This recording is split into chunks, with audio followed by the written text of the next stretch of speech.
Hello साथी, कैसे हो? राधे राधे।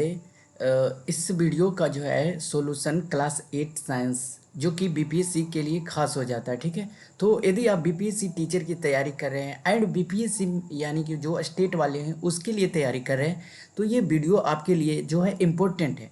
क्योंकि इसमें जो है सारा क्लास 8 का सॉल्यूशन साइंस में एक ही वीडियो में कराया गया है। ठीक है, और ये एक वीडियो में आपको पूरा सॉल्यूशन मिलेगा। जैसे अध्याय 2 है तो उसका जो है सिर्फ क्वेश्चन आंसर एमसीक्यू नहीं बल्कि जो है लॉन्ग आंसर भी किया गया है, उसको बता दिया गया है शॉर्ट तरीके से। ठीक है, यानी कि आपको जो है इसका पीडीएफ भी मिल जाएगा और पीडीएफ आपको इस तरह से मिलेगा। एक सेकंड दिखा देता हूँ। ठीक है, एक सेकेंड, इस तरह से रहेगा सॉल्यूशन। ठीक है, तो मैंने यहाँ पे लिख दिया है। ठीक है, और आप वीडियो के माध्यम से भी देख सकते हो और इसका पीडीएफ डिस्क्रिप्शन बॉक्स में मिल जाएगा। डिस्क्रिप्शन बॉक्स में वहाँ पे जाओगे तो लिंक टेलीग्राम का डायरेक्ट मिल जाएगा, वहाँ से आप लोग डाउनलोड कर लेना। ठीक है, तो यहाँ पे देखिए जो है सारा चैप्टर का जो है एमसीक्यू सॉल्यूशन और जो है लॉन्ग शॉर्ट आंसर सारा करा दिया गया है। ठीक है, और वह उस पर जो है सॉल्यूशन के साथ साथ लिखा गया है, यानी कि नोट बना दिया गया है एज लाइक।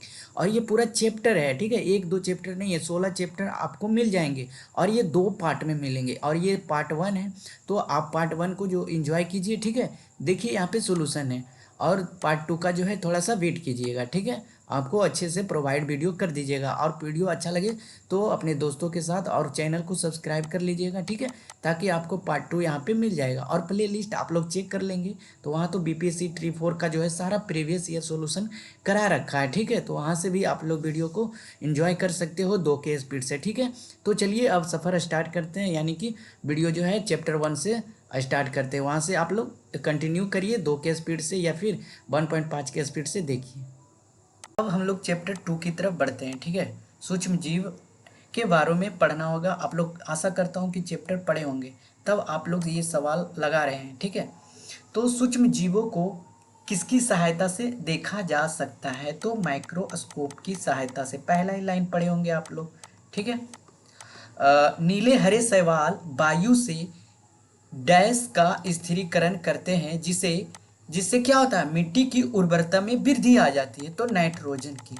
ठीक है, अल्कोहल का उत्पादन किसके नामक सूक्ष्म जीव की सहायता से तैयार किया जाता है? तो अल्कोहल ईस्ट की द्वारा से। ठीक है, इसको हिंदी में इस तरह से लिख लेंगे।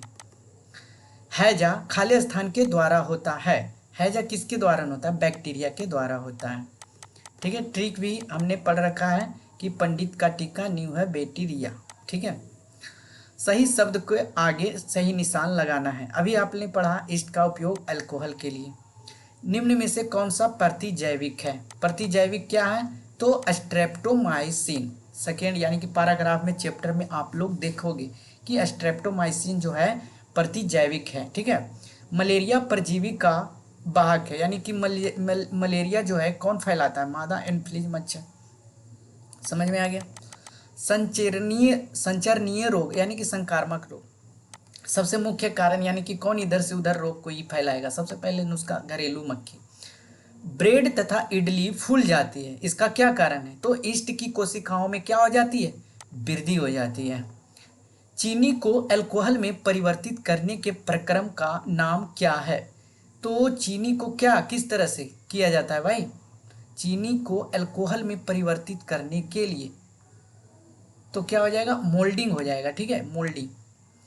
अगला मिलान करने वाला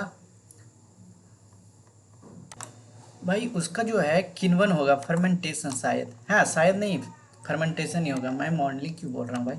ठीक है, चीन को अल्कोहल में परिवर्तित करने के लिए किण्वन हो जाएगा, फर्मेंटेशन हो जाएगा। ठीक है, अच्छा अगला सवाल, यानी कि मिलान करने वाले आ गए। ठीक है, तो जीवाणु, आप लोग बैक्टीरिया पढ़े होंगे। ठीक है, तो बैक्टीरिया किसके कारण, यानी कि ये जो इधर कॉलम 2 है, बैक्टीरिया जीवाणु के कारण कौन सा होता है? तो क्या होगा भाई?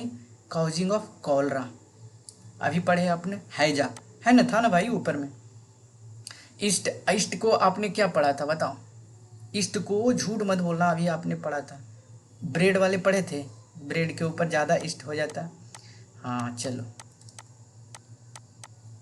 अरे भाई एक प्रोटोजोवा। प्रोटोजोवा अभी कौन? प्रोटोजोवा याद करो, मलेरिया।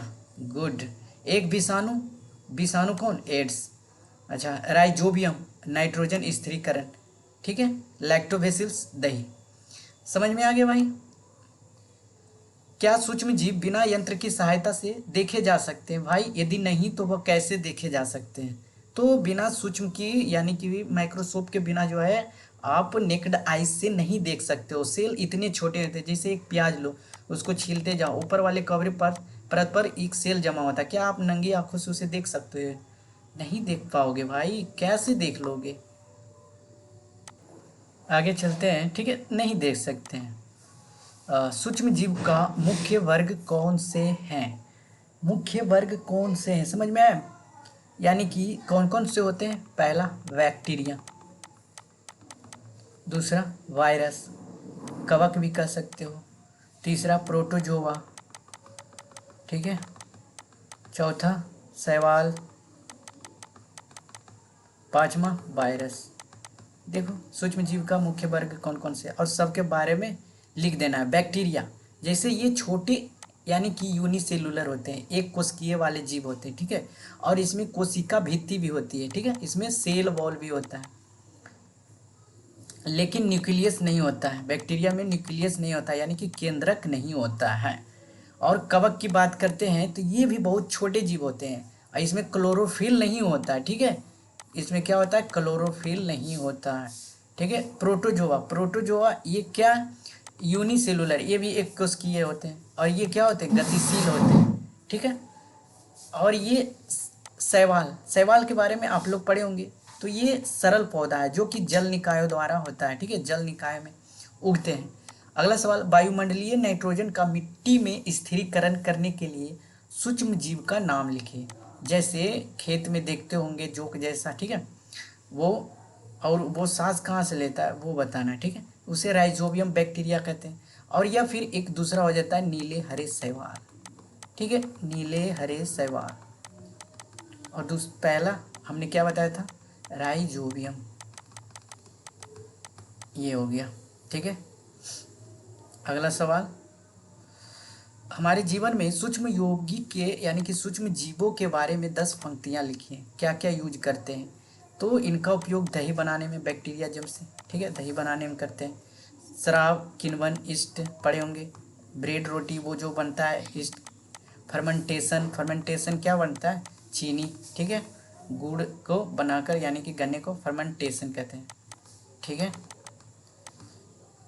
पनीर भी, बायोगैस भी, ठीक है, ये सब लिख देना है। सूक्ष्म जीवों द्वारा बनने वाले हानिकारक प्रभावों का संक्षिप्त वर्णन करें।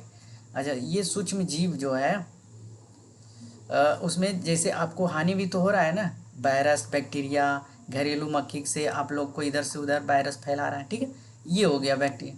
प्रतिजैविक क्या है? प्रतिजैविक लेते समय कौन सी सावधानियाँ, यानी कि एंटीबायोटिक कौन सी सावधानियाँ रखनी चाहिए? तो जिस चीज़ का जो भी यानी कि बैक्टीरिया तोड़ है उसका एंटीटोड होता है, ठीक है।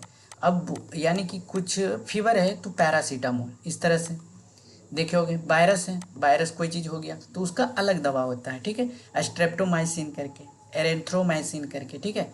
तो ये जो हमारे शरीर में प्रवेश करते हैं अलग अलग प्रकार के जो है सूक्ष्म जीव, उसको एंटीटोड यानी कि प्रतिजैविक होते हैं, एंटीबायोटिक, वो हमारी रक्षा करते हैं, ठीक है। अब अगला चैप्टर चलते हैं, यानी कि चैप्टर नंबर 3। चैप्टर नंबर 3 में क्या पढ़ना है? हाँ, संश्लेषित रेशे और प्लास्टिक। संश्लेषित रेशे और प्लास्टिक के बारे में यानी कि सवाल पे सीधे चलते हैं। क्यों? क्योंकि आप लोगों ने चैप्टर पढ़ रखा है तो एनसीईआरटी का सवाल ही करना है। कह रहा है कि कुछ रेशे संश्लेषित क्यों कहलाते हैं, सिंथेटिक क्यों कहलाते हैं? क्यों? क्योंकि ये जो होता है पेट्रोलियम जैसे रासायनिक पदार्थों से बनाया जाता है, ठीक है, समझ में आ गया। अच्छा, दूसरा बात, ये प्राकृतिक रूप से नहीं उगाए जाते, ये नेचुरल नहीं होता है, ये ह्यूमन बनाया जाता है, ह्यूमन के द्वारा, ठीक है। तीसरी बात, यह जो होता है पेट्रोलियम जैसे कच्चे माल से बना होता है, ठीक है, पेट्रोलियम जैसे कच्चे माल से बना बना होता है, इसलिए ये सिंथेटिक होता है, प्राकृतिक रूप से उगाया नहीं जाता। एग्जाम्पल में एक ले लेंगे, रेयॉन, दूसरा पॉलिस्टर, तीसरा तीसरा कौन सा हो जाएगा? नायलॉन। समझ में आ गया? हाँ, तो अब यहाँ पे रेयॉन एक संश्लेषित रेशा नहीं है। क्या करा, रेयॉन एक संश्लेषित रेखा यानी कि रेशा नहीं है। क्यों? अच्छा, रेयॉन अभी यहाँ पे हमने लिखा है कि संश्लेषित है, लेकिन पूरी तरह से ये संश्लेषित नहीं है। ठीक है, रेयॉन एक फाइबर से अलग है, ये फाइबर से अलग है। यह क्या होता है कि ये एक लकड़ी के गुद्दे से निकलती है, लकड़ी के गुद्दे, समझते हो, है ना। और इसे रस्सी के यानी कि जैसे पटसन से देखते हो पानी में पहले ऐसे पटक पटक के उसको यानी कि बनाया जाता है, उससे जो रेशा फाड़ फाड़ के निकाला जाता है उसे लकड़ी के गुद्दे, उसी तरह से यहाँ से होगा। ठीक है, तो ये बनाया जाता है, सिल्क टाइप के होता है, सिल्क है ना, सिल्क, रेशम, रेशम, हाँ रेशम, सिल्क, लकड़ी के गुद्दे, उसी हुआ। ठीक है, वुड पल्प इसके इंग्लिश में ठीक करते हैं। ठीक है, वुड पल्प, वुड पल्प से निकाला जाता है। और ये जो होता है आपको जब लैंडिंग करते हैं ऊपर से, ठीक है, जैसे ऊपर में क्या होता है, आप लगाकर उड़ते हो ऊपर, भाई ठीक है, और जब पहाड़ पे हाई हिल पे चढ़ते हो, ठीक है, हाई हिल पे चढ़ते हो और रास्ता ऊपर फेंकते हो लटका कर, ठीक है, तो ये सब जो है आप लोग जो है, हाँ, रियोन का ही यूज करते हैं। ठीक है, इतना मजबूत होता है। ठीक है, इसका रूप रेशम के समान होता है। क्या इसका रूप रेशम के समान होता है? नहीं, इसकी काश लुगदी से प्राप्त किया जाता है, ये सही हो जाएगा, ये गलत होगा। ठीक है, तो इसमें गलत पूछना था। उचित शब्दों का रिक्त स्थान को पूरा करना है। संश्लेषित रेशे डैश से बनाए अथवा मतलब दोनों एक ही होगा। तो संश्लेषित रेशे मानव निर्मित है, ठीक है, ह्यूमन निर्मित है, और यह कृत्रिम कहलाता है। ठीक है, प्राकृतिक नहीं, कृत्रिम। संश्लेषित रेशे कच्चे माल से संश्लेषित किए जाते हैं, डैश कहलाते हैं, यानी कि पेट्रो कहलाते हैं। संश्लेषित रेशे को प्लास्टिक भी एक सिंथेटिक फाइबर की तरह, प्लास्टिक भी एक क्या है, पॉलीमर है, ये सवाल कह रहा है। ठीक है, अगला सवाल, नायलॉन रेशों से निर्मित दो वस्तुओं के नाम बताइए जो नायलॉन रेशे की प्रबलता दर्शाती है। नायलॉन बहुत ही मजबूत होता है। ठीक है, और नायलॉन के धागे इतने अच्छे होते हैं, स्टील के तार से भी ज़्यादा मजबूत होते हैं। ठीक है, अधिक मजबूत होते हैं स्टील के तार से भी। इसको जो है पैरासूट में, हाँ वही बोला था, पैरासूट में यूज होता है। ठीक है, पैरासूट में यूज होता है, और ऊपर चढ़ने के लिए ऊपर पहाड़ पे, ठीक है, उसको बनाया जाता है। खाद्य पदार्थ का संचयन करने हेतु प्लास्टिक पात्रों का उपयोग, तीन प्रमुख लाभ बताइए। सभी को पता है कि जो प्लास्टिक के पात्र जो होते हैं हल्का, मजबूत और टिकाऊ होते हैं, इसलिए तो सब यूज करते हैं। ठीक है, हल्का होते हैं भी हैं और मजबूत होते हैं, टिकाऊ होते हैं, इसका वजन भी कम होता है और लॉन्ग टर्म में ज़्यादा समय तक चलता है। ठीक है, ये होता है। और प्लास्टिक के कंटेनरों का उपयोग भोजन में पानी, अचार, ये सब जो सले गड़े यानी कि हाँ जमाने के लिए बनते रखते हैं। थर्मोप्लास्टिक और थर्मोसेटिंग के अंतर बताना है। तो ये थर्मोप्लास्टिक में कौन आ जाता है भाई, थर्मोप्लास्टिक, यहाँ पे थोड़ा सा स्पेस मिल जाए तो मैं यहाँ पे लिख देता हूँ।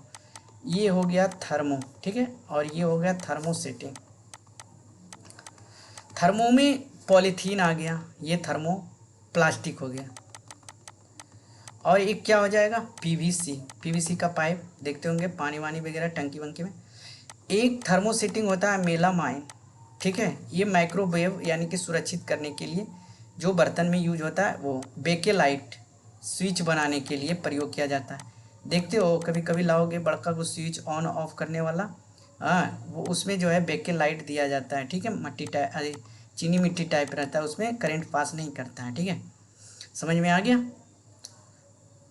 समझाइए कि थर्मोसेटिंग प्लास्टिक से निम्नलिखित क्यों बनाए जाते हैं। डेगची के हत्थे क्यों बनाया जाता है, थर्मो थर्मो ये तो थर्मोसेटिंग से बनाया जाता है। यहाँ मेलामाइन होता है इसमें। ठीक है, मेलामाइन होगा तो इसमें जो है आपको हानि नहीं होगा।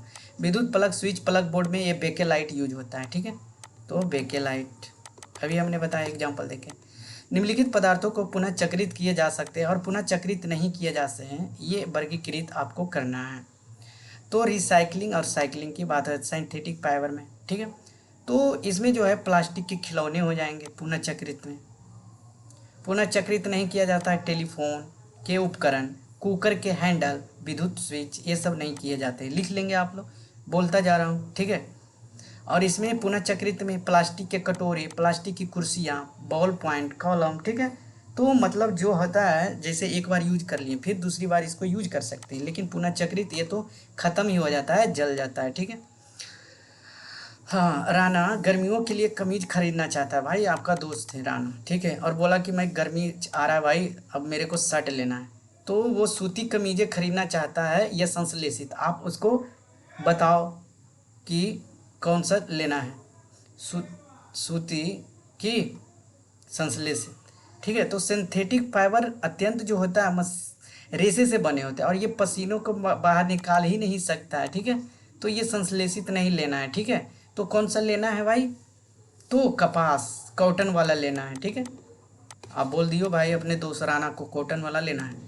उदाहरण देकर प्रदर्शित कीजिए कि प्लास्टिक की प्राकृतिक असंक्षारक होती है।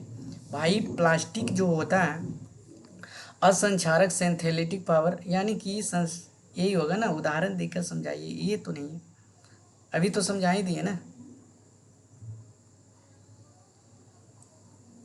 प्लास्टिक की प्रकृति, अच्छा वो प्लास्टिक जो है लंबे ज़्यादा दिन तक चलता है, सड़ गल नहीं सकता है, हल्का और टिकाऊ होता है, इसलिए सब यूज भी करते हैं, लेकिन एक तरह से हानि भी है, ठीक है, वो हानि आप लोग जानते हैं। क्या दांत साफ करने के ब्रश का हैंडल, ठीक है, एक ही पदार्थ के बनाने चाहिए, जो उत्तर से स्पष्ट करना है। भाई ब्रश का जो है नो, एक ही हैंडल से नहीं बनाना चाहिए, वो जो ये इस तरह से है ये अलग प्रकार का होता है, ये फैब्रिक होता है, ठीक है। और ये जो पीछे वाले ये जो दिया गया है हैंडल, हैंडल जो होता है या ब्रिसल्स से बना होता है, ठीक है।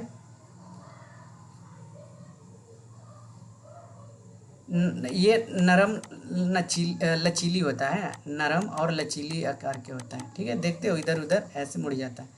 जहाँ तक संभव हो प्लास्टिक का उपयोग से बचिए, यही सलाह देता है। चैप्टर का लास्ट हो गया, यानी कि अब चलते हैं चैप्टर 4 में। चैप्टर 4 में पदार्थ, धातु एंड अधातु, मेटल एंड नॉन मेटल। देख लो अच्छे सवाल हैं, यानी कि इसमें भी अच्छे सवाल सारे दिए हैं। आप जो पढ़ के अगर यहाँ से जा रहे हो, ठीक है, फिर क्लास 9 का सोल्व कर रहे हो, देखना रिलेट करेगा एक दूसरे से सवाल, आप जो है यूं यूं ऐसे करके बना लोगे, ठीक है। एग्जाम में भी मिले सवाल फोड़ डालोगे, देखना कितना अच्छा से बनेगा। अब हल्के में मत लो, ठीक है, एनसीईआरटी है। चलो, ये आपकी तैयारी में 4 चांद लगा देंगे, ठीक है। कह रहा है कि निम्नलिखित में से किसको पीट कर पतली चादर में परिवर्तित कर देंगे। भाई देख रहे हो, यानी कि पीट पीट कर मेटल, धातु, और क्या हो जाएगा, तो इसमें कौन सा हो जाएगा, जिंक को, फास्फोरस तो गया, सल्फर, भाई ये सब गैस है, कैसे करे हुए, ठीक है। ये क्लास 8 का चैप्टर 4 है, ठीक है। अभी इन कैसे हो आप सभी। इस वीडियो में हम लोग क्लास 8 का साइंस का पूरा जो है सॉल्यूशन देखेंगे, सवाल, ठीक है, सारा सवाल देखेंगे। आशा करता हूँ आप लोगों ने चैप्टर को पढ़ रखे होंगे, या स्कूल में हो या फिर खुद से पढ़ रखे होंगे या फिर किसी वीडियो के माध्यम से। तो आज जो है पूरा चैप्टर का सॉल्यूशन एक वीडियो में खत्म हो जाएगा। और अगर आपके पास टाइम नहीं बचता है तो इसको जो है यानी कि पार्ट बाई पार्ट 20 मिनट, फिर 20 मिनट, ठीक है, और 2 के या फिर 1.5x के स्पीड से देख सकते हो, ठीक है। उसके बाद जो है आप यानी कि प्लेलिस्ट चेक कर लेना, वहाँ पे जो है प्रीवियस ईयर सारा करा रखा है, बीपीएससी 3, 1, 2, 3 में सवाल जो भी पूछे गए थे। चलिए तो स्टार्ट करता हूँ।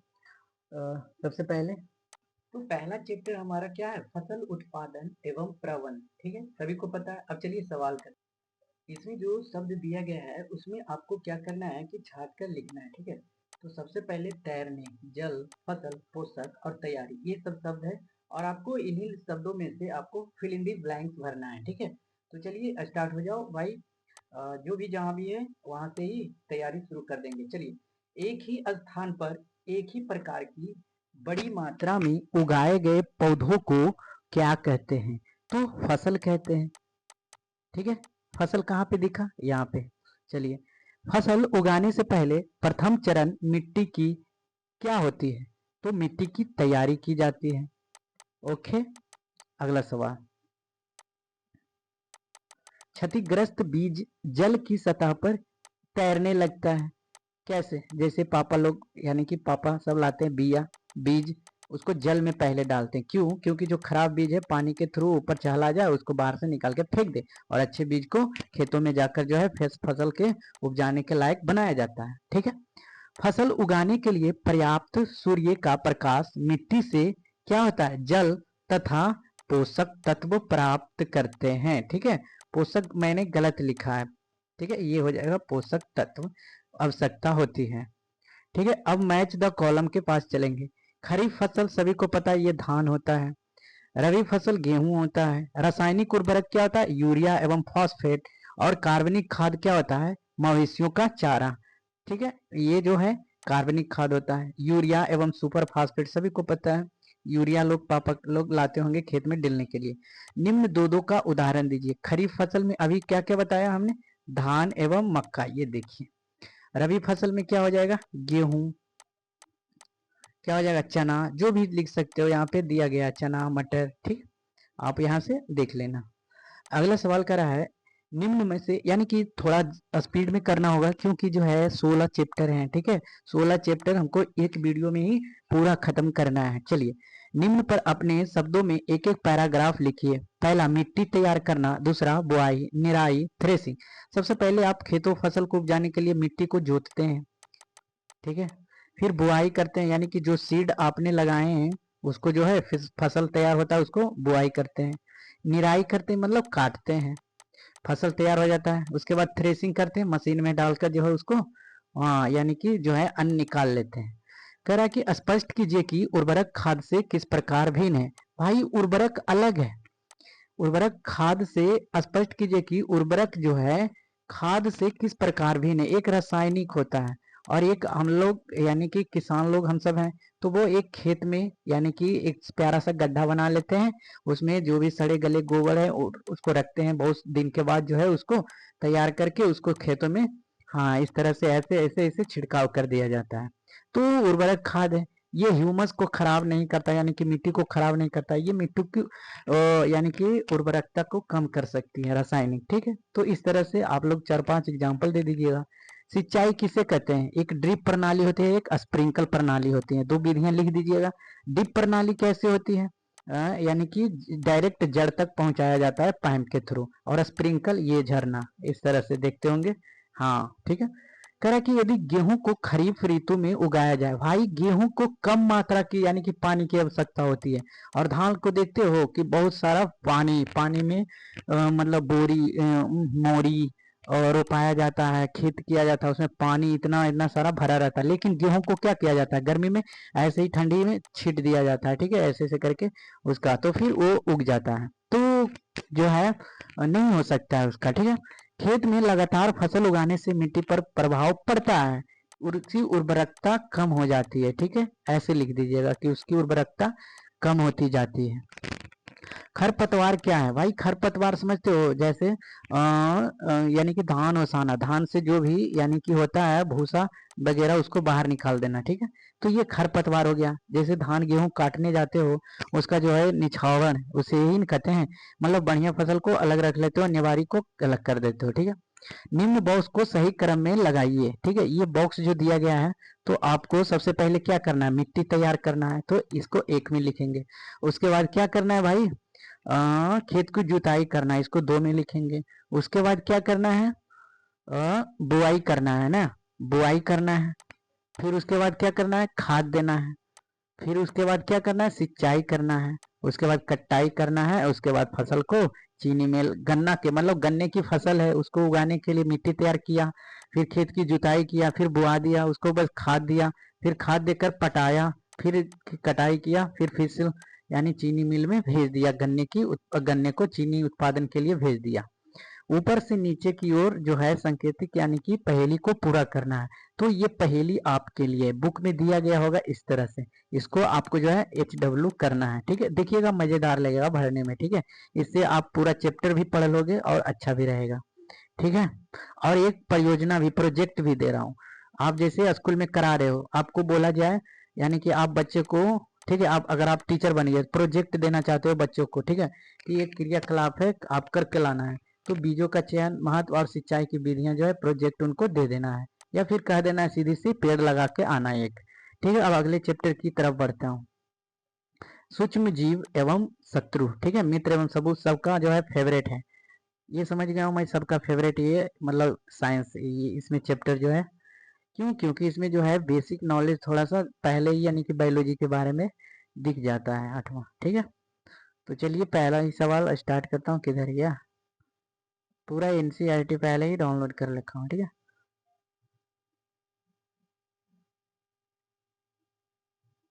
कहाँ गया भाई वायरस, बहुत लंबा चैप्टर है ना, पढ़े होंगे तो आपको अच्छा लगा होगा, बहुत ही अच्छा। आ गया ना, चलिए। कह रहा है रिक्त स्थानों को सर, यानी कि मतलब अगर कोई गौर से देख रहे होंगे तो देखना उसका सर घूमने लगा होगा, यार मेरा खुद घूमने लगा, ठीक है। चलिए, भाई लैग करने लगा। कह रहा है कि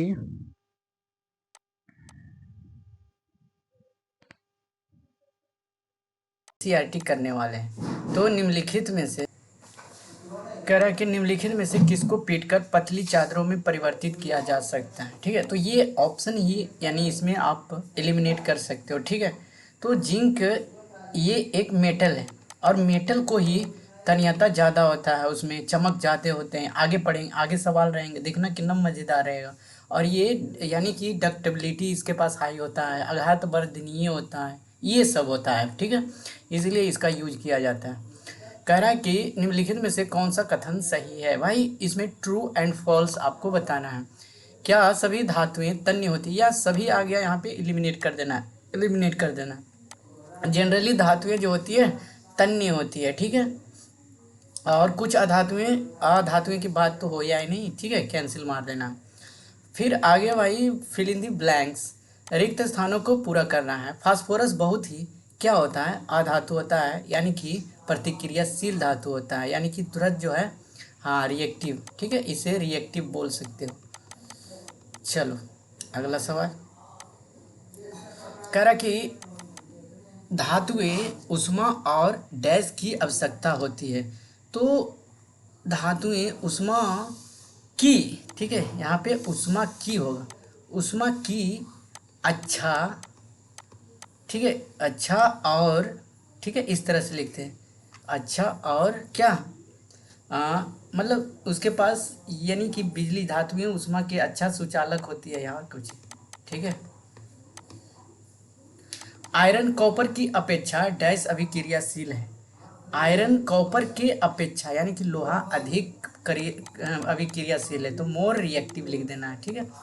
धातुएं अम्लों से अभिक्रिया कर कौन सी गैस बनाती है, तो कौन सा हो जाएगा, हाइड्रोजन। समझ में आ गया। फिर से आ गया ट्रू फॉल्स भाई। कह रहा कि सामान्यतः धातु, अधातु, नन मेटल अम्लों से पर की अभिक्रिया करते हैं। कह रहा है कि अम्लों से अभिक्रिया करते हैं, वो बताना है, ठीक है। तो ये क्या हो जाएगा, फॉल्स हो जाएगा, ठीक है। अधातुएं अम्लों के साथ अभिक्रिया नहीं करती है। सोडियम बहुत ही अभिक्रियाशील धातु है, तो ये क्या हो जाएगा, ट्रू। इसलिए तो इसको केरोसिन में रखा जाता है, तुरंत वायु के अतिसापेक्ष आएगा तो ये धधक जाएगा। कॉपर जिंक सल्फेट के विलयन से जिंक विस्थापित करता है, ठीक है। तो जिंक विस्थापित करता है, ये सत्य है या असत्य है, तो गलत है। इसमें कॉपर जिंक सल्फेट के विलयन से जिंक विस्थापित नहीं करेगा, ठीक है। क्यों, जिंक जो है हाई रिएक्टिव धैन होता है, मोर रिएक्टिव। कोयले को खींचकर तारे प्राप्त की जा सकती है। भाई नहीं, बताओ, कोयला का तार बना रहा है, आप बनाए हो। ये आपको क्या करना है ये समझा देता हूँ, ठीक है। इसके बारे में थोड़ा सा लिखना है। धातु की चमक यानी कि उसका फेस वैल्यू क्या होता है, तो ये चमकता है भाई ज़्यादा, ये अधातु नहीं चमकता है, इस तरह से लिखना है भाई, ऐसे ऐसे बनाना पड़ेगा भाई, तो जचता है। ये हार्ड होता है, कठोरता इसका हार्ड होता है, इसका सॉफ्ट होता है। आघात वर्धनीय इसमें ज़्यादा है, ठीक है। सीटें पीट कर बनाई जा सकती है, पीट कर, लेकिन इसको जो है पीट कर सीट में नहीं बदला जा सकता है, ठीक है। तन्यता इसका कैसा होता है, तार खींचा जा सकता है इसमें, लेकिन तार खींचा नहीं जा सकता है। इसमें अच्छा होता है, उष्मा का सुचालक अच्छा होता है, इसमें नहीं होता है। बिजली का संवाहक भी अच्छा होता है, लेकिन इसमें नहीं होता है। बस यही करना था भाई। अगला सवाल 5वां आ गया।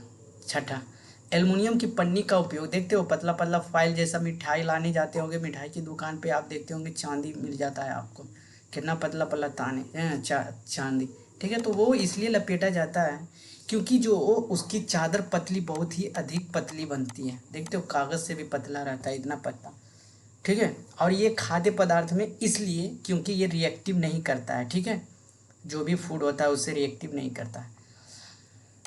तड़ यानी कि निमज्जन छड़े, इमल्सन रॉड धात्विक पदार्थों से निर्मित होते हैं। हाँ भाई, ये क्योंकि धातु ये अच्छा ऊष्मा का सुचालक है, इसे पीट टूट कर लोहा गर्मा कर आकार इसका अच्छा से कादिया आकार बदल देता है लोहे का आकार। कॉपर जिंक को उसके लवण के विलयन से विस्थापित नहीं कर सकता है, ये कह रहा है। बताओ, जो तांबा है जिंक को उसके लवण से विस्थापित नहीं कर सकता है। तो विस्थापन की अभिक्रिया आप जब पढ़े होंगे, ठीक है, डिस्प्लेसमेंट रिएक्शन पढ़े होंगे, उसमें क्या कहा जाता है कि जो अधिक मोर यानी कि अभिक्रियाशील धातु कम अभिक्रियाशील यानी कि लिएस्ट, मोर अभिक्रियाशील धातु लिएस्ट अभिक्रियाशील धातु के उनके यौगिक से विस्थापित हो जाते हैं। यानी कि यौगिक समझते हो, जैसे copper Cu, zinc sulphate ZnSO4 zinc sulphate, तो ये दोनों मिलकर एक कंपाउंड बना देता है। लेकिन यहाँ पे क्या हो गया, यौगिक विस्थापित हो जाता है, ठीक है, अलग अलग हो जाता है, तो ये विस्थापन की अभिक्रिया नहीं कर सकता है, ठीक है, समझ में आ गया। सोडियम और पोटेशियम को मिट्टी के तेल में रखा जाता है, क्यों रखा जाता है, क्योंकि यह मोर रिएक्टिव अधिक अभिक्रियाशील होती है, और ये धातुएं वो थोड़ी मात्रा में भी जब अब हवा के संपर्क में आता है ना तो इसमें आग पकड़ लेता है, ठीक है, इसलिए इसे केरोसिन में रखा जाता है। अब आइए 7वां सवाल कह रहा है, क्या आप नींबू के अचार को एल्युमिनियम पात्रों में रख सकते हैं? क्या आप नींबू के अचार को एल्युमिनियम के अथी में रख सकते हैं? नींबू अम्लीय प्रकृति का होता है, ठीक है, ये एसिडिक नेचर का होता है, नहीं रख सकते। जो एल्युमिनियम के साथ प्रतिक्रिया करके यह कैसा वायरस भी बन सकता है, ठीक है, वायरस। अच्छा, गोल्ड, अब ये बताना है भाई, मिलान करना है, iron, aluminium, carbon, copper, mercury जो भी आता है तो गोल्ड से आभूषण बनाते हैं। यार भाई आभूषण ये हो जाएगा, सॉरी मैंने कहाँ लगा रखा है भाई, बोलता कुछ और हूँ, ठीक है, गोल्ड सभी को पता है। चलो, अब आभूषण, आयरन से क्या बनता है, मशीनें, अल्युमिनियम से क्या बनता है, खाद्य सामग्री का लपेटना, कार्बन से क्या बनता है भाई, ईंधन, कॉपर से क्या बनता है, बिजली के तार, मरकरी से क्या बनता है, थर्मामीटर। समझ में आ गया। चलो, क्या होता है जब तनु सल्फ्यूरिक अम्ल कॉपर प्लेट में डाला जाता है, क्या होगा भाई, जब तन्यता यानी कि तनु सल्फ्यूरिक अम्ल कॉपर प्लेट में डाला जाएगा, बताओ। तो यहाँ जो होएगा तनु अम्ल है ना, जो तनु सल्फ्यूरिक अम्ल दिया गया है, ये अभिक्रियाशील धातुओं में अम्लों के साथ यानी कि अम्ल के साथ कोई अभिक्रिया नहीं करती है, इसलिए तो तांबा जो होता है सल्फ्यूरिक अम्ल के साथ अभिक्रिया नहीं करता है, कोई प्रतिक्रिया नहीं देता है, जैसे H2SO4 प्लस Cu कोई अभिक्रिया नहीं देता है, देखे होगे, नहीं देखे होगे, तो ये H2SO4 तनु सल्फ्यूरिक अम्ल हो गया, और कॉपर प्लेट में कोई अभिक्रिया नहीं देता है। लोहे की कील कॉपर सल्फेट के विलयन में रखी जाती है, ठीक है, कह रहा है कि लोहे की कील को कॉपर सल्फेट के विलयन में रखा जाता है, क्यों रखा जाता है, और अभिक्रियाओं के शब्द का समीकरण भी लिखना है। तो आप जैसे Fe आयरन का होता है, लोहे का कील Fe plus CuSO4 copper sulphate में डाल दिए, अब उससे संबंधित प्रक्रिया क्या बनेगा, ये डबल डिस्प्लेसमेंट हो जाता है, जैसे FeSO4 एंड Cu पढ़े होंगे, डबल डिस्प्लेसमेंट, इससे इससे इससे इसके साथ आ जाता है और ये बेचारा कवारा रह जाता है ना, समझ रहे हो। इसकी GF वो लेके भाग जाता है, नहीं ये डिस्प्लेसमेंट हो जाएगा, ठीक भाई।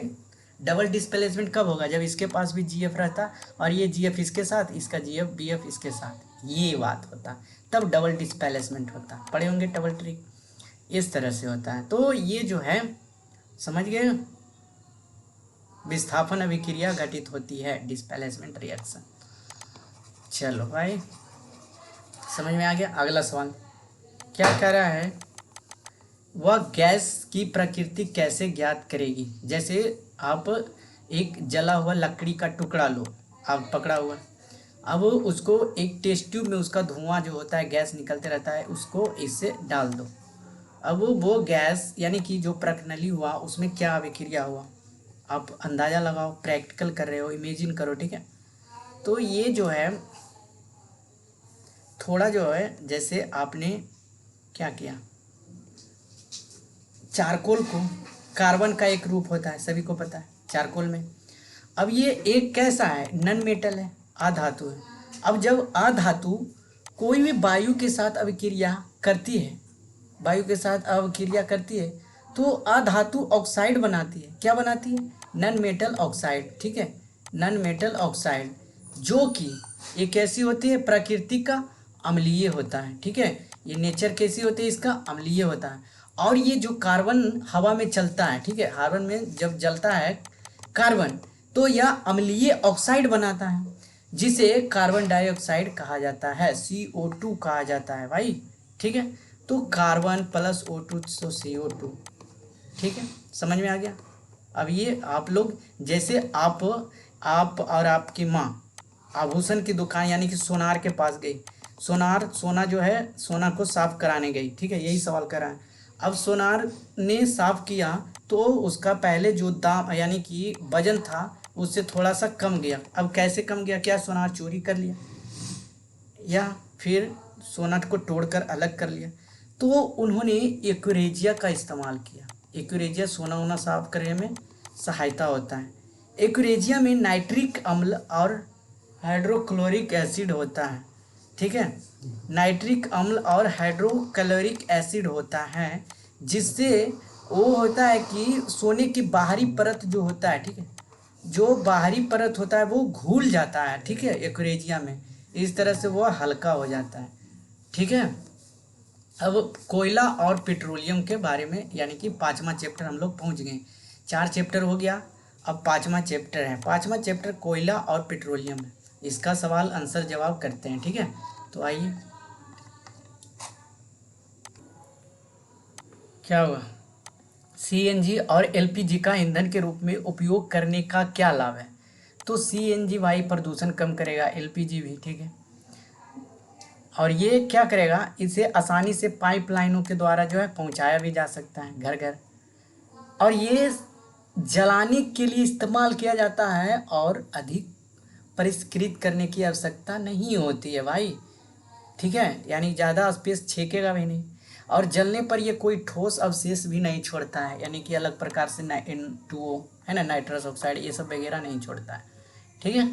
तो उपयोग में लाया जाता है। पेट्रोलियम का कौन सा उत्पाद सड़क निर्माण हेतु उपयोग में लाया जाता है। पेट्रोलियम का तो असफाल्ट हो जाएगा, ठीक है भाई, इसको लिख लेना, अच्छा सवाल है ये, क्या हो जाएगा, असफाल्ट। चलो, वर्णन कीजिए मृत वनस्पति से कोयला किस प्रकार बनता है, यह प्रक्रम क्या कहलाता है। भाई हजारों सालों से दबा पड़ा है पृथ्वी के अंदर, पृथ्वी से कम प्रेशर, वायु दाब, उच्च हाई टेम्परेचर, ये सब ले रहा है, सड़ गल के जो भी पदार्थ अंदर जा रहा है, जड़ का, पेड़ पौधा का, वो इससे जो है मिल रहा है, ठीक है। और ये एक जगह जो है मिल के एक अच्छा सा, हाँ ठीक, कोयला तैयार कर देता है। कोयला से ही तो यानी कि हीरे हीरे हीरे मिलते हैं, हीरे, ठीक है। चलो जलेबी बना दिया था। चलो, रिक्त स्थानों को पूर्ति करना है, तो ये फिल इन द ब्लैंक्स आपको भरना है। तो कह रहा है कि जीवाश्म ईंधन क्या, कोयला तथा पेट्रोलियम और प्राकृतिक गैस जीवाश्म ईंधन है। कौन कौन है, कोल, पेट्रोलियम, नेचुरल गैस, LPG हो गया। पेट्रोलियम के विभिन्न संगठनों को पृथक करने का प्रक्रम डैश कहलाता है, ठीक है। तो क्या कहलाता है, रिफाइनिंग, लिख लेना यहाँ पे, रिफाइनिंग, ठीक है। वाहनों के लिए सबसे कम प्रदूषक ईंधन कौन सा होता है। तो वाहनों में अभी CNG चल रहा है ज़्यादा, तो ये CNG कम प्रदूषक है, इसलिए ज़्यादा चल रहा है। निम्नलिखित कथनों के सामने असत्य कथन को लिखिए। जीवाश्म ईंधन प्रयोगशाला में बनाए जा सकते हैं। अच्छा बताओ, पेट्रोल के अपेक्षा सीएनजी अधिक प्रदूषण होता है, ठीक है। तो ये क्या हो जाएगा, तो पहला तो ये जीवाश्म ईंधन प्रयोगशाला में नहीं बनाया जा सकता है। जीवाश्म ईंधन लाखों वर्ष सड़ा गला नीचे मृत पौधे और जानवर सड़ा गला उच्च तापमान और उच्च दबाव से बनता है, ठीक है। तो इतना तो है, यानी प्रयोगशाला में कर नहीं सकते हो। दूसरा कि सीएनजी अधिक प्रदूषक होता है पेट्रोल की अपेक्षा, सीएनजी नहीं, ये भी गलत हो जाएगा। अभी देखें, क्या कोक जो होता है कार्बन का शुद्धतम रूप है, लगभग शुद्धतम रूप है, सही है। कोल तार विभिन्न पदार्थों का मिश्रण है, कोल तार सही है। इसमें जो होता है 200 विभिन्न पदार्थों का मिश्रण होता है, जैसे नेफ्थलीन, बेंजीन, ईटीसी। मिट्टी का तेल एक जीवाश्म ईंधन नहीं है, गलत। मिट्टी का तेल एक जीवाश्म ईंधन ही है, ठीक है। समझाइए जीवाश्म ईंधन समाप्त होने वाले प्राकृतिक संसाधन क्यों है। भाई मतलब बहुत साल से सड़ा गला है, फिर इसको ख़त्म भी तो हो सकता है ना, फिर इसको बनने में साल 2 साल लाख लग जाएंगे। कोक के अभिलक्षणों और उपयोगों का वर्णन कीजिए, ठीक है।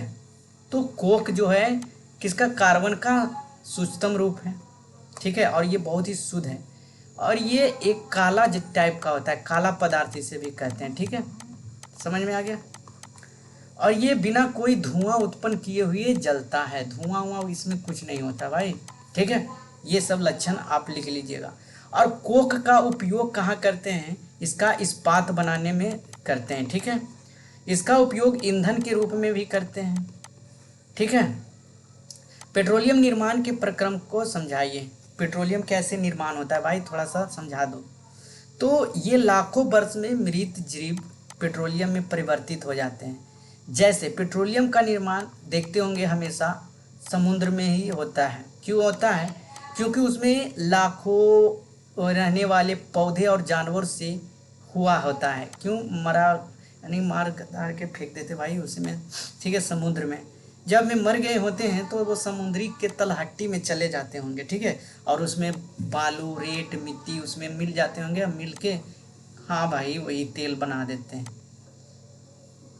चलो भाई ये भी चैप्टर समाप्त हो गया। चलिए अगला चैप्टर दहन और ज्वाला, चैप्टर 6 आ गए हम लोग, ठीक है। तो वीडियो अगर आपको बड़ा लग रहा होगा तो ये 2 के स्पीड से आप देख सकते हो, ज़रूरी नहीं है, ठीक है, कि एक एक स्पीड से देखें, 2 के स्पीड से, और पार्ट बाय पार्ट, यानी कि 20 मिनट आज, 20 मिनट कल, 20 मिनट परसों, ऐसे करके देख सकते हो, अच्छा लगेगा आपको भी, ठीक है। और अपने दोस्तों दुश्मनों के साथ भी शेयर कर दो। चलो फिर से आ गया, हाँ, दहन की परिस्थितियों की सूची बनाइए, ठीक है।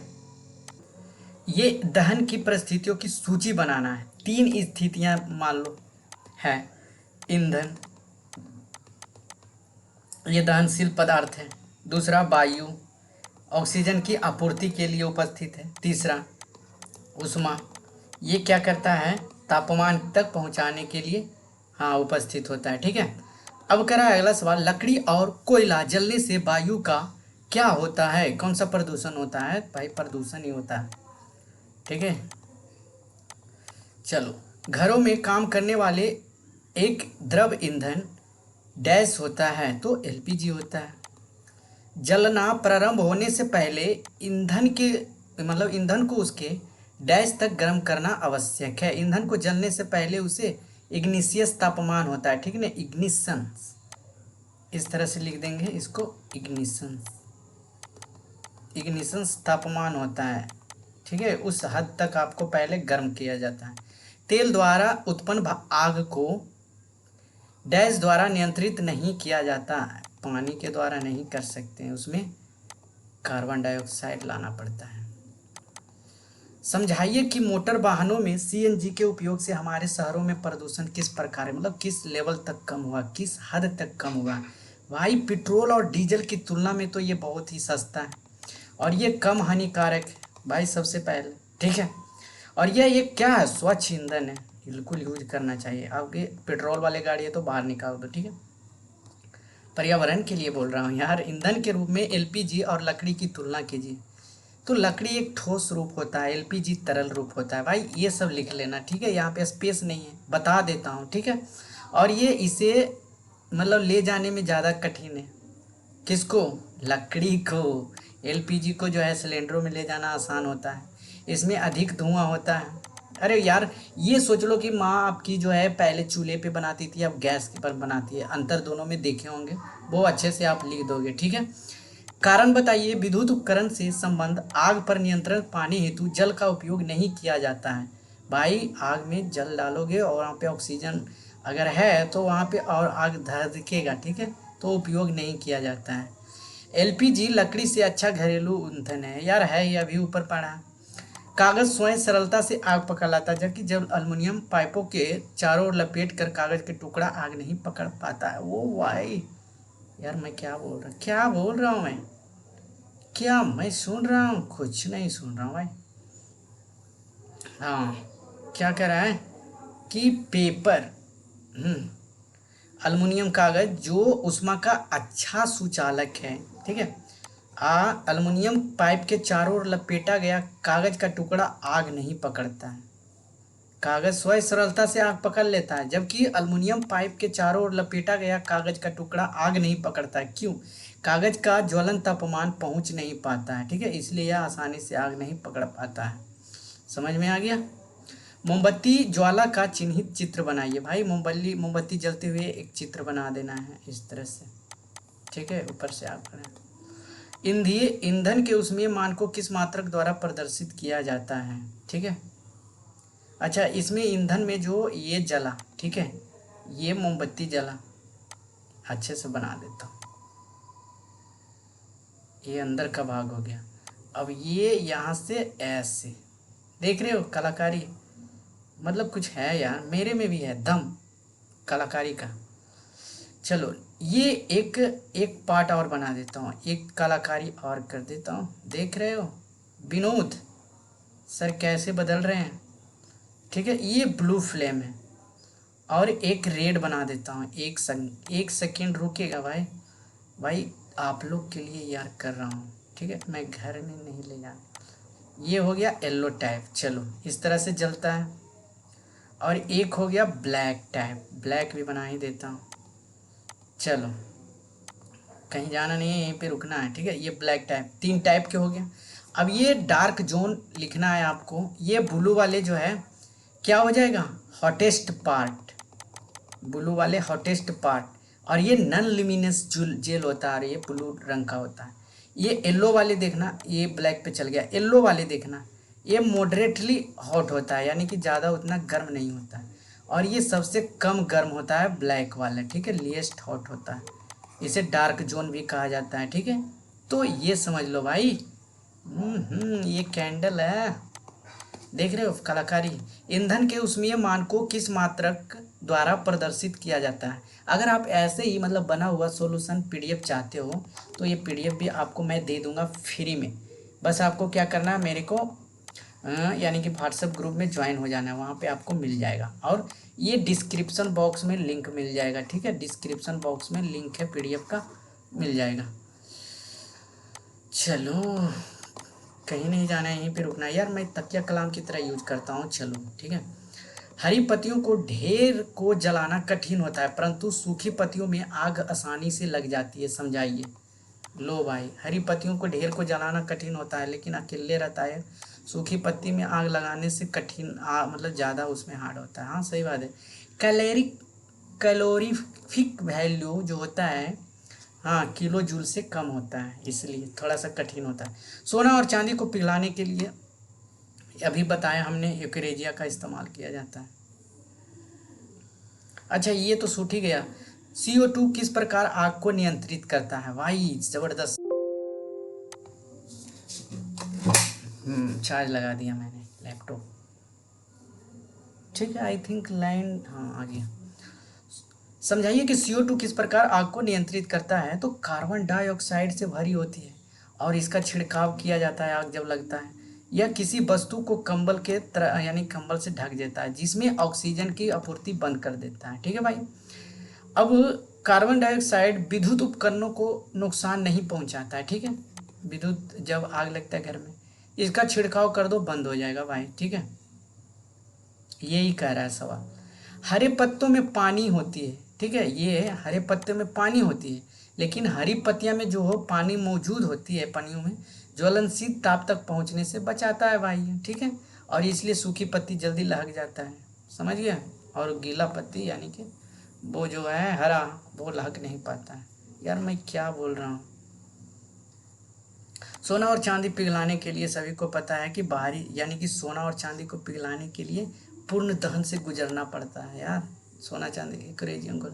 एक प्रयोग में 4.5 kg ईंधन को पूर्णतः दहन किया गया और उसका उष्मान ताप इतना kg था।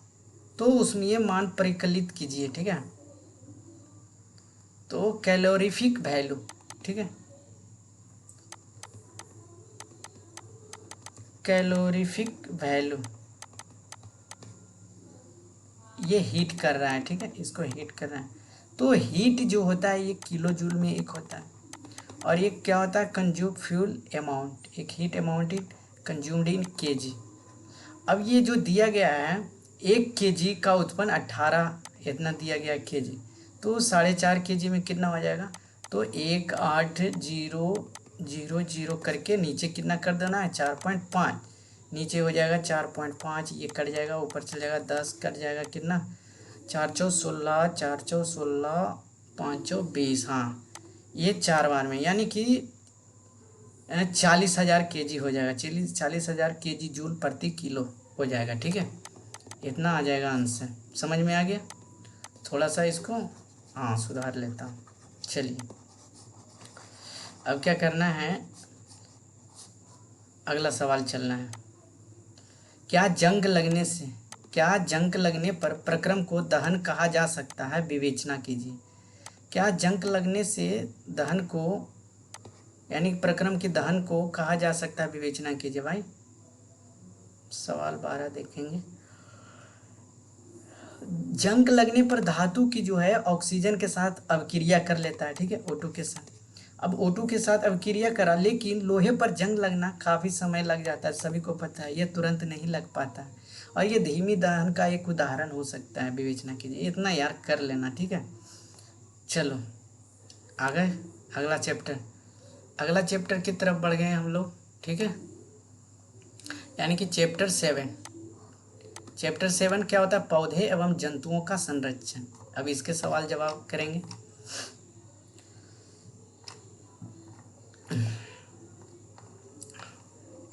भाई आप लोग थोड़ा सा रेस्ट कर लो, ठीक है, बहुत देरी से आप लोग भी पढ़ रहे हो, मैं देख रहा हूँ, बहुत मेहनती हो आप लोग सच में यार। इस बार तो आप टीचर बन ही जाओगे भाई,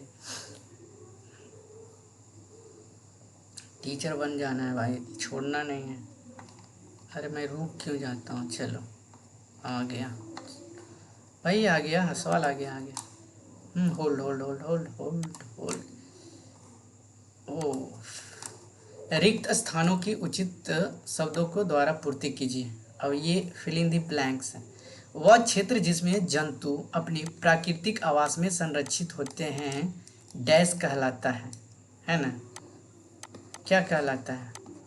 मैं गंदा कर देता हूँ कितना, तो बताओ भाई क्या कहलाता है। अभयारण्य पढ़े होंगे ना, सेंचुरी, बायोस्फीयर, वो सेंचुरी नहीं, ठीक है, अभयारण्य। किसी क्षेत्र विशेष में पाई जाने वाली स्पेसीज, विशेष क्षेत्र में तो इसे स्थानिक यानी कि पहले स्थानीय प्रजाति कहते हैं, ठीक है। प्रवासी पक्षी सुदूर क्षेत्रों से डैश परिवर्तन के कारण दूर स्थानों पर उड़ते हुए यानी कि जलवायु परिवर्तन के कारण।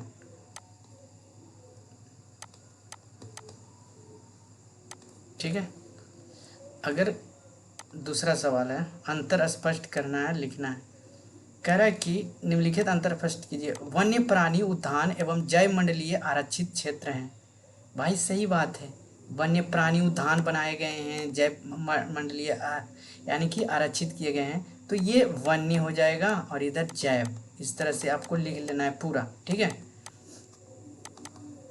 सबसे पहले वन्य में ये सीमित यानी कि लिमिट नहीं होती है, लिमिट स्थान इसका नहीं होता है, लेकिन इसकी सीमाएं लिमिट होती है, ठीक है। और ये सरकारी या निजी स्वामित्व वाले हो सकते हैं, ठीक है, यानी कि सरकारी जॉब इसका लगा होगा, सरकारी के दायरे में आएगा। और ये सरकार के स्वामित्व में होते हैं, यानी कि ये जो सरकारी या निजी भी हो सकता है, किसी की प्राइवेट भी हो सकता है, लेकिन ये हमेशा सरकारी रहता है, ये अच्छी बात है। ये अर्ध गैर सरकारी हुआ है ना। जैसे उदाहरण में संजय गांधी वन्य जीव अभयारण्य, ठीक है, संजय गांधी जी के हैं, ये सरकारी एंड प्राइवेट दोनों आ गया।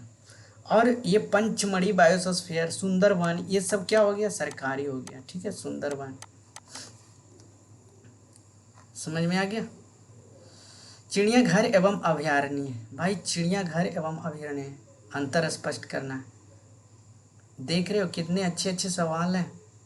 तो इस तरह से जू एंड वाइल्ड लाइफ, चिड़ियाघर, तो सोच रहा हूँ कि ये जो है इसका जो कंटिन्यू यानी कि 1 घंटा का वीडियो हो जाएगा भाई, सच में 1 घंटा से ज़्यादा हो जाएगा, तो आप देख नहीं पाओगे। 15-16 चैप्टर है, आज हमने 7 चैप्टर किए हैं, 7वां के अगला चिड़ियाघर कर ही लेते हैं।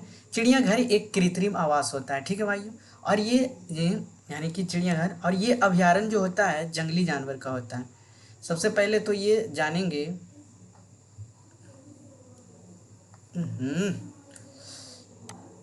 चिड़ियाघर और अभयारण्य, ठीक है, ये क्या होता है।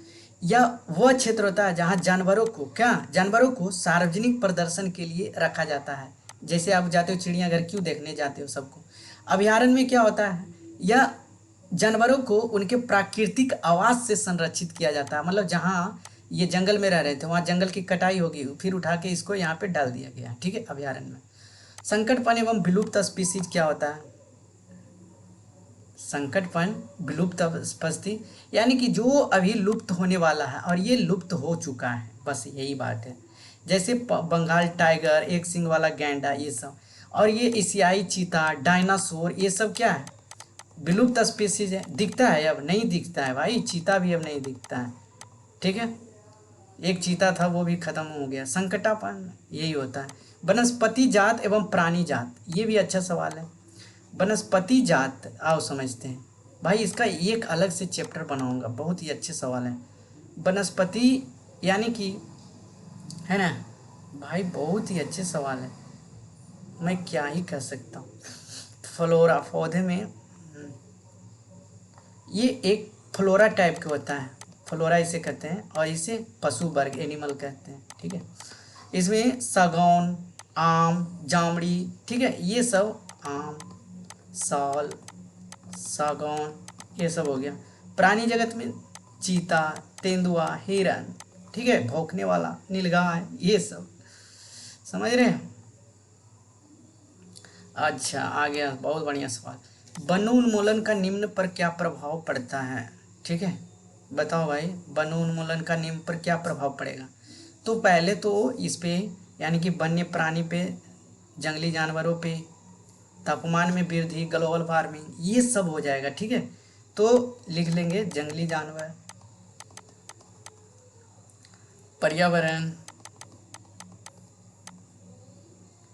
तापमान में वृद्धि, प्रदूषण में वृद्धि, सूखे में वृद्धि, ठीक है। यार मेरे राइटिंग, मरुस्थलीय, देखो कितना अच्छा से लिखता हूँ मैं, सच में अच्छा लिखता हूँ, पता नहीं यहाँ पे क्या हो गया, मरुस्थलीय करण, ठीक है। गांव में, ग्रामीण क्षेत्र में मिट्टी कटाव, ये सब हो जाता है, सब है। अच्छा, अब अगला सवाल क्या कर रहा है, क्या होगा यदि हम वृक्षों की कटाई करते रहे। भाई करते रहो, कोई बात नहीं, अगली पीढ़ी आएगी ही नहीं तुम्हारी। सॉरी, मजाक कर रहा हूँ भाई, मैं भी नहीं काटूंगा। अब यदि हम पेड़ काटते हैं तो वही हो जाएगा, जानवरों के आवास अस्त व्यस्त हो जाएंगे, जानवर कहाँ जाएंगे, मिट्टी की ऊपरी परत उजागर हो जाएगी, जो आप जो है फसल उपजा नहीं पाओगे, किसी जंतु का आवास बाधित होता है। भाई सही होता है, मिट्टी की ऊपरी परत अनावरित हो जाती है, हो जाएगी, सही बात है यार, इतना चीज़ तो खुद दिया गया है, ठीक है। संक्षेप उत्तर दीजिए, ये सब आप लोग दे देना भाई, ठीक है। अगर नहीं दे पाओ तो कमेंट में करना, और ये तो ज़रूर करना आप, ठीक है। तो ये 8वां चैप्टर यानी कि पार्ट 2 में होगा। 7 चैप्टर इसमें हो गया, और 8वां चैप्टर ये इम्पोर्टेंट चैप्टर है, कोशिका, बहुत ही इम्पोर्टेंट है, ठीक है। तो इसमें सोच रहा हूँ कि फिर से शुरुआत करूँ और उसमें पार्ट 2 में अच्छे से डिस्क्रिप्शन करूँ, ठीक है। तो मिलते हैं पार्ट 2 में, धन्यवाद वीडियो देखने।